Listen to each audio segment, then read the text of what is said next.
And now, a tale well calculated to keep you in suspense. In a moment, Act One of Pages from a Diary, starring Jim and Henny Backus, and written especially for suspense by Virginia Voland. This first portion of suspense is brought to you by the makers of Marlboro cigarettes.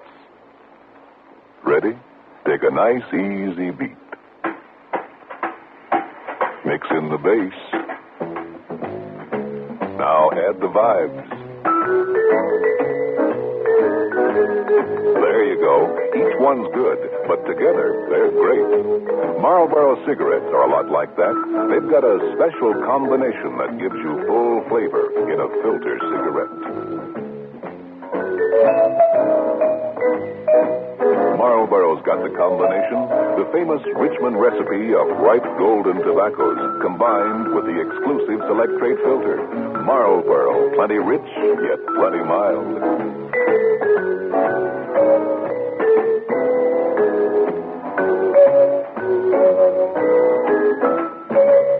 You get a lot to like with a Marlboro, the filter cigarette with the unfiltered taste.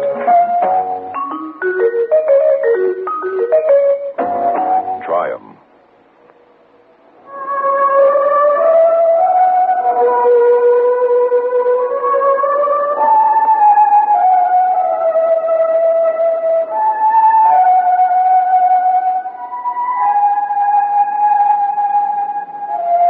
I shudder when I think of what my parents would say if they could see their daughter at this moment, alone in John's bedroom.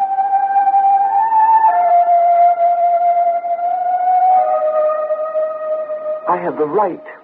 I must learn what I can about what happened. What drew him away from me? I think he loved me, but there were times when he hated me. So I've cast my inhibitions to the winds. I waited as long as I could for an answer to whatever happened.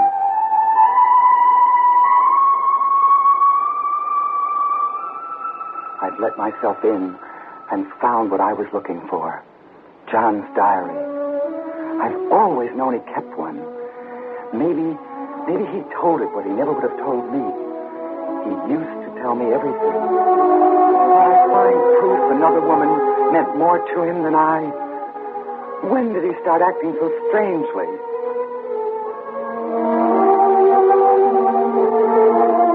April. Yes, April, I think. Here is the first entry for that month. Something is wrong with me lately. I am not feeling very well. Actually, that is a ridiculous statement.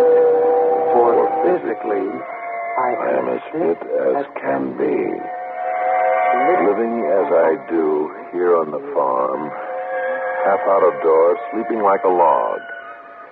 Eating the good country food my housekeeper prepares so carefully for me. How could anything go wrong with the solid and well-constructed machine that is my body? No, it is something deeper and less tangible than that. It is very hard to put into words. What I am most conscious of is a division within myself, a conflict of desires and emotions. I find myself wanting to do something and yet not wanting to do it at the same time. Last night, that business of Janet, I was freshening up with the usual anticipation that I always feel when I'm going to see her, when suddenly I experienced the most positive reaction against going to her house. My whole system stiffened with revolt against the idea. And for a moment, I found myself actually disliking her, no? Let me be completely honest. Actually hating her. Now, this doesn't make sense. She is my darling, and without her, my life would be empty and worthless to me. Of course, I overrode that ridiculous feeling and walked across the knoll to her place anyway. But somehow the evening was spoiled. I didn't feel the same unalloyed pleasure in the company that I always do. Part of me was at peace and at home, as I always am, and the other part wanted to rush away, to be free of her. And since I did not indulge that strange whim, just sat there being hateful and critical of her. It makes no sense. There are other times, too, when I feel this inner conflict. I'm torn two ways about so many things lately. I must get a grip on myself. Pull myself together. May 3rd. How can I feel sorry for people who feel a hammer beating in their brains? In my brain, there are two hammers beating constantly. When they beat together in rhythm, I find I can endure it. But when they start their counterpoint, hitting out in opposition to each other, sometimes I feel as if I'm two different people, constantly warring with each other. My body is a battleground, and two personalities inside me are contending for supremacy. May 5th. This horrible war in me is still raging. Neither character will reconcile with the other. For every impulse I feel to do something or say something, there is a counter-impulse against it. Nothing is clear, simple, and uncomplicated anymore. Torn in two directions, any action becomes difficult, a struggle to complete. I just cannot decide things. May 21st. I am two people. I can feel it so plainly now. Why did I never recognize that fact before? I suppose that in some measure it is true of all of us, that we are divided personalities, but I never thought it could be this strong. The two inhabitants of my physical shell refuse to be still. They're constantly fighting. In my brain, the two hammers are always at it. They beat out the minutes of my life in fearful opposition, as if each one were struggling to force its rhythm upon my pulse and heartbeat. I suppose one is probably good and one bad. That is usually so. With me, which is which? I'm so confused, I can't tell the difference. Whichever one is in the ascendancy seems to me the most desirable self, the leader my body must follow.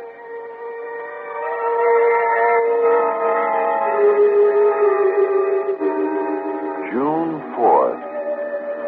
Oh, I'm exhausted by the struggle of trying to unite the two oppositions within me. Why do I bother to struggle this way? What difference does it make?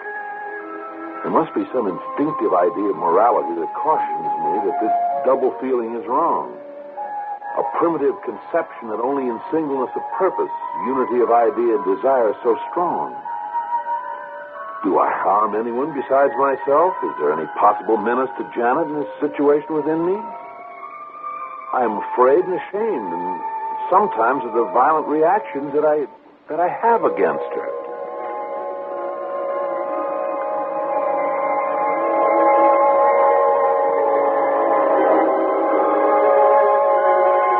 July 9th. Today I just drifted, too weary to hold my cells in check. That gave them a good chance to fight over me. Fatigue gives them the opportunity they're looking for, I think. And lately, I've been unable to sleep. We had another division of interest. I'd been doing the farm accounts all day, and my eyes were very tired. Yet one of me stubbornly insisted upon poring over some old manuscripts my dealer had sent from out of town. I had the eerie feeling that part of me sat at a desk reading, while the other one lay back on the couch with his eyes closed, idly playing with the dog.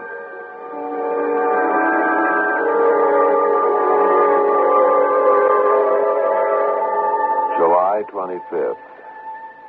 What would Janet say if she knew how we felt about her? I know that my erratic behavior is causing her unhappiness, but how can I explain this thing? One of us loves her so deeply, so surely. There is no joy in life for me without her. And then sometimes I hate her so viciously, so fiercely that I would like to kill her.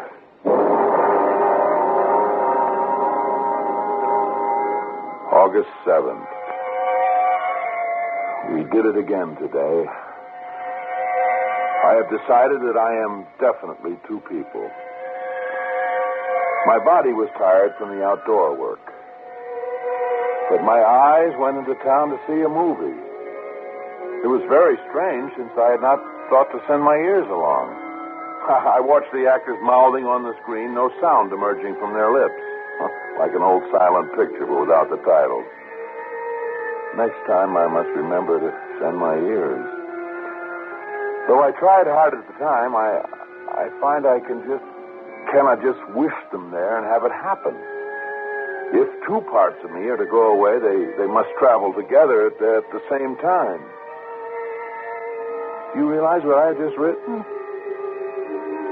I'm accepting this phenomenon as if it were natural and going to continue, as if I were going to spend the rest of my life with a part of me in one place and parts in another, devising ways to make it more practical and convenient. What strange and hard kind of madness is possessing me.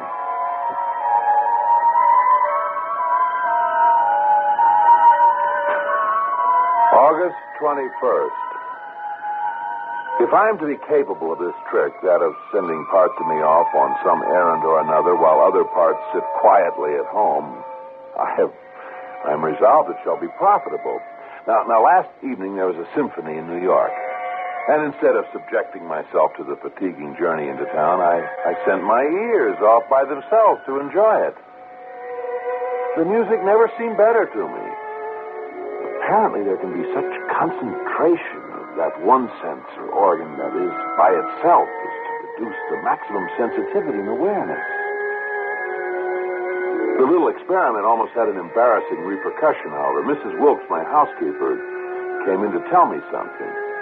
And it suddenly occurred to me that I would not be able to hear what she was saying, so I quickly pretended that I was asleep. Perhaps not quickly enough, though, because the look she gave me that I saw through my partly closed eyes was peculiar.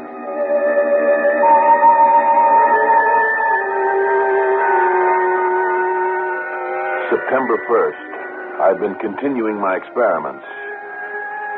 Really, this has its elements of advantageousness. Now, last night was rather fun. While the rest of me stayed at home to watch, my hands and arms went out and rang doorbells. It worked wonderfully. Unlike small boys at Halloween, I didn't have to run away for fear of detection. My arms simply concealed themselves in the bushes. And then when the house occupants came to the door, there was no one in sight, of course. Just before I went home, my hands and arms went home. I mean, they rang her bell.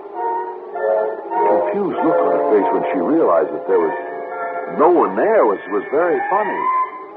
And I shook with this sort of inward laughter.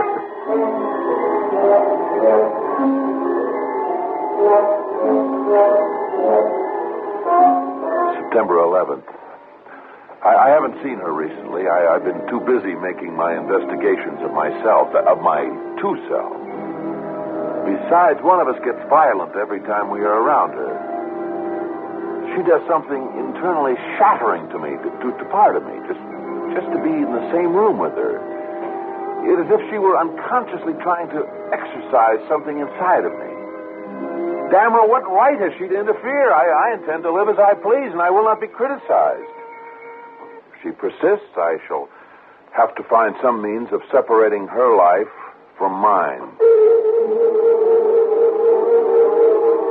September 13th.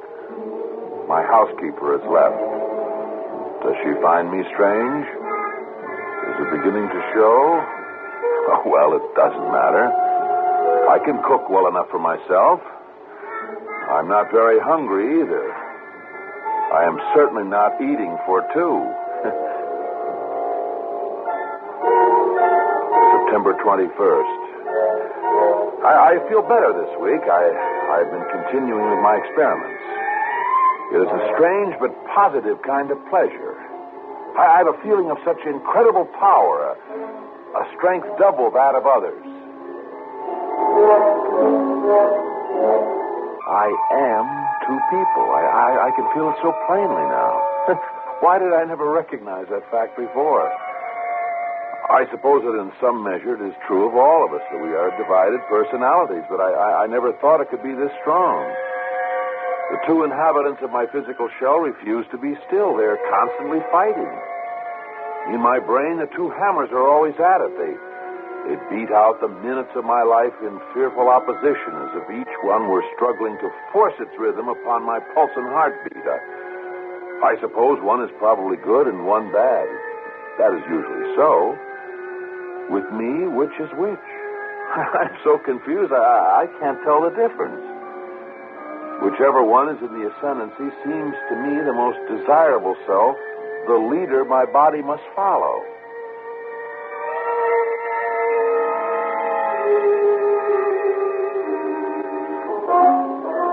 September 29th. I must keep away from Janet. I'm likely to do her harm. Last night we both went out to see her.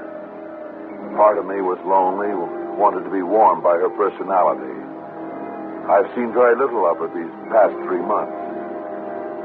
And the other part just sat there hating her. I finally had to leave abruptly when I found my hands wanting to fasten themselves on her long, white throat. And no matter how I tried, I could not fight down the desire to strangle her.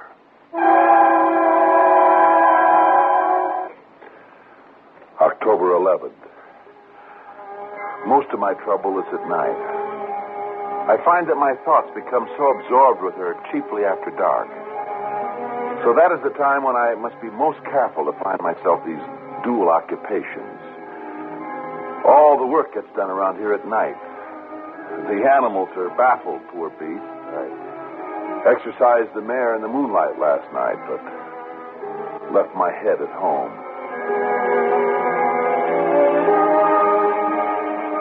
October 17th. I am worried and very frightened. Tonight, Janet nearly came to great harm. I was tired and a bit careless. I wanted to sleep for a change. So, while I lay in bed, still half awake, my hands and arms went away over to her house. I was almost asleep before I realized what was happening, and I sprang up shaking with apprehension. It was all I could do to cover my body sufficiently to make the trip without my hands. And I got to her house just in time, I imagine. My hands and arms were already in her room. And what they were going to do, I don't know. But I know they were going to do her some damage, and I had a deep feeling that it was very fortunate that I had been no later than I was. She woke up then and almost screamed. What was I doing in her house, in her room, at such an hour?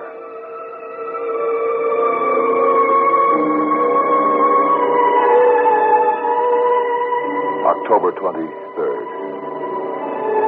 Today I find I am filled with hate for Janet.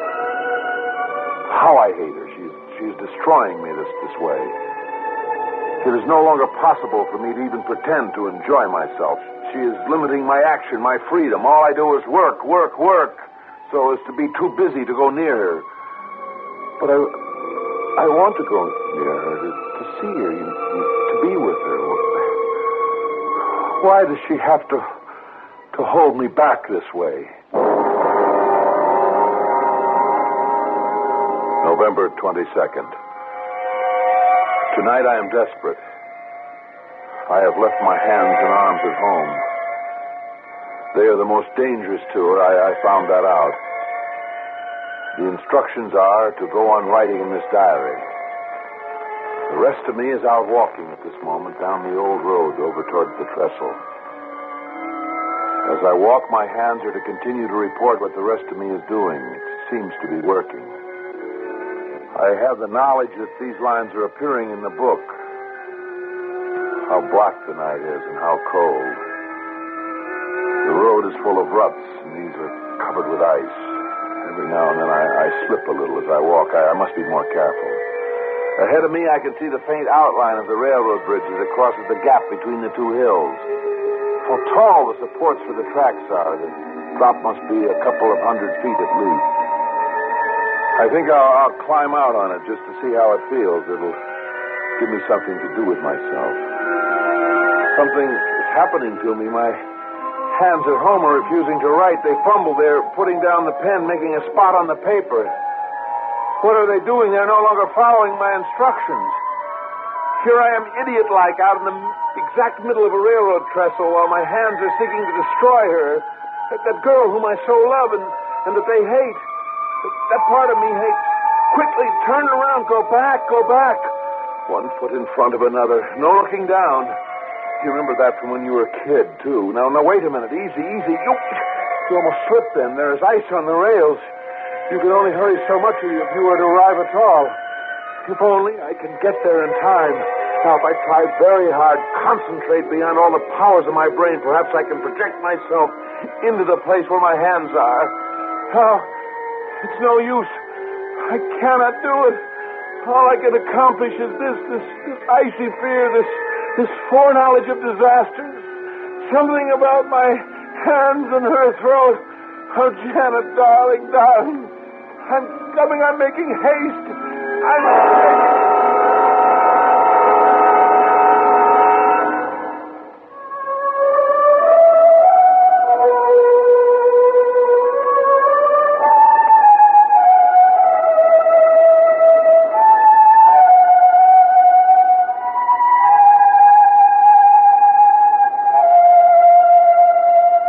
November 23rd. I won't pretend that I understand completely, but I know a little more after reading John's diary. There's no use talking about it now. It's all over. Finished. Life is finished in a way for me, too. John is dead, and without him...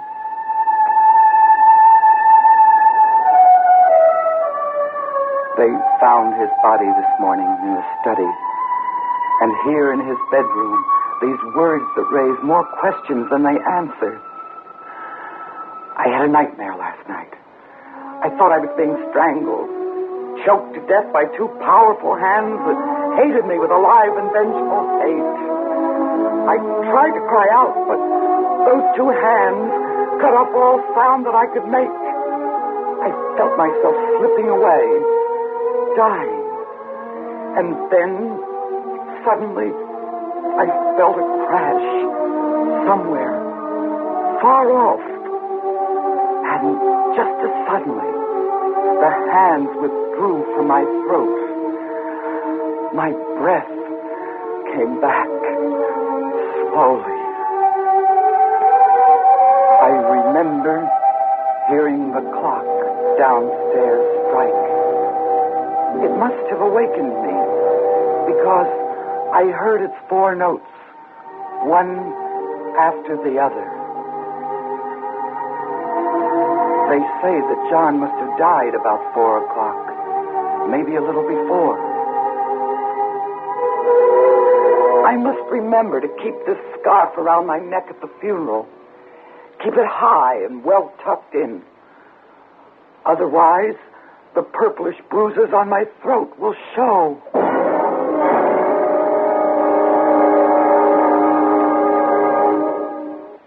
Suspense.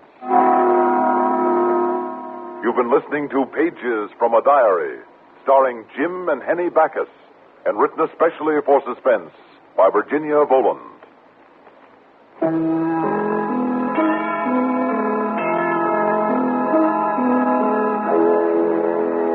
Suspense is produced and directed by Fred Hendrickson.